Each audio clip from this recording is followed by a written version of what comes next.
Coba deh, bayangin satu cerita pribadi Anda. Mungkin pengalaman yang paling berkesan. Pernah kepikiran nggak kalau cerita itu ternyata bisa jadi kunci buat memahami sebuah fenomena ilmiah yang lebih besar? Nah, di pembahasan kali ini, kita bakal telusuri perjalanan seru itu. Dan pertanyaan ini bukan basa-basi loh. Ini benar-benar inti dari sebuah metode riset yang bisa mengubah gosip jadi wawasan dan anekdot jadi bukti. Yuk kita bedah bareng-bareng gimana sih para peneliti melakukannya? Oke, pertama-tama kita harus paham dulu dasarnya. Apa sih sebenarnya riset naratif itu? Anggap aja ini tuh seni sekaligus ilmu mendengarkan. Soalnya, ini bukan cuma soal ngumpulin cerita, tapi gimana caranya mengubah cerita itu jadi wawasan yang dalam banget. Coba deh bayangin, penelitinya itu bukan kayak ilmuwan yang pakai just lab, tapi lebih mirip jurnalis investigasi atau bahkan novelis. Fokus mereka tuh bukan angka dan grafik, tapi mereka benar-benar masuk ke dunia partisipannya, duduk bareng, dengerin alur hidup mereka buat memahami sebuah masalah langsung dari sudut pandang pelakunya.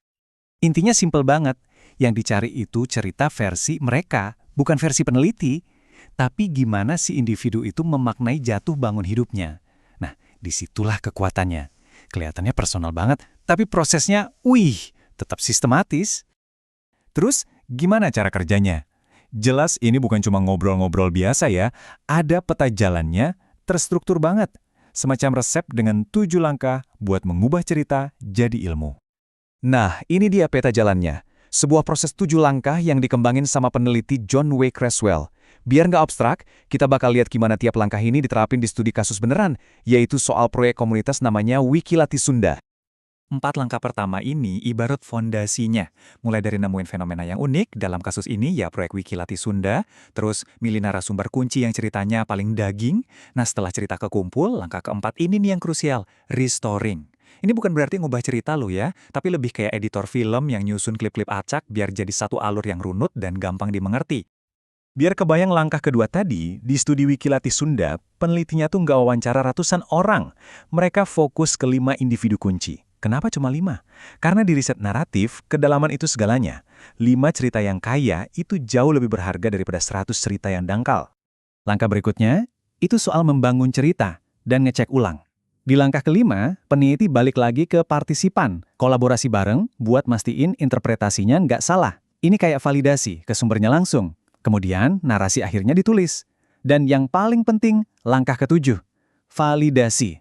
Peneliti harus bisa buktiin kalau cerita yang disajikan itu akurat, bukan fiksi karangan mereka. Oke, pertanyaannya sekarang, gimana caranya para peneliti ini nambang cerita-cerita berharga tadi? Nah, mereka punya 3 alat andalan di kotak perkakas mereka. Ini dia 3 serangkainya. Wawancara, buat dengerin cerita langsung dari mulut orangnya. Observasi, buat lihat konteksnya pakai mata kepala sendiri. Dan dokumentasi, buat ngecek jejak tertulis. Kalau ketiganya digabungin, wah hasilnya itu kayak gambaran 3D yang utuh banget. Wawancara itu bisa dibilang jantungnya proses ini. Kuncinya, pertanyaan terbuka. Bukan yang jawabannya iya atau enggak. Peneliti itu kayak ngasih panggung ke partisipan buat jadi sutradara film hidupnya sendiri. Nah, disinilah emasnya didapat. Data mentah yang paling jujur dan otentik. Terus, ada observasi. Di sini, peneliti jadi kayak lalat di dinding. Mereka merhatiin bahasa tubuh, interaksi, semua detail kecil yang seringkali nggak terucap pas wawancara.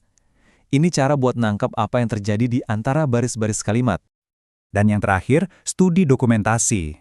Penelitinya jadi kayak detektif nih, nyisir dokumen-dokumen kayak email, laporan, atau profil proyek. Tujuannya apa? Buat nyari bukti pendukung, buat verifikasi, dan buat memperkaya cerita yang udah didapat dari wawancara sama observasi. Oke, semua potongan puzzle ceritanya udah kekumpul. Tapi tunggu dulu, ada satu langkah terakhir yang paling krusial, yang jadi penentu segalanya, gimana kita bisa yakin cerita yang udah dirangkai ini bukan cuma karangan indah si peneliti. Ini pertanyaan penting banget, soalnya kan datanya personal banget ya, terus gimana kita bisa yakin hasilnya objektif? Untungnya, ada satu teknik andalan buat jaga integritas risetnya. Jawabannya, triangulasi. Biar gampang, bayangin aja ini kayak teknologi GPS yang pakai sinyal dari 3 satelit buat nentuin lokasi kamu secara akurat. Nah, dengan ngebandingin data dari wawancara, observasi, sama dokumen, peneliti bisa mastiin temuan mereka itu solid, bukan cuma kebetulan.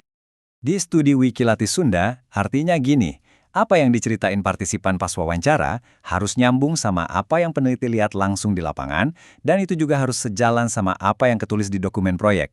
Nah, kalau ketiga sumber ini nunjuk ke arah yang sama, baru deh narasinya dianggap valid dan kuat. Jadi, disinilah letak kekuatan utamanya.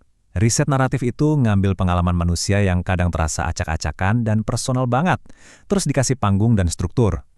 Riset ini mengubah bisikan-bisikan pribadi jadi suara yang jernih, yang bisa kita pelajari bareng-bareng secara sistematis. Dan ini jadi bikin kita mikir ya, di sekitar kita, di tempat kerja, di komunitas, atau bahkan dalam cerita hidup kita sendiri, kira-kira kisah-kisah hebat apa sih yang sebenarnya lagi nunggu buat diungkap, didengerin, dan dipahami?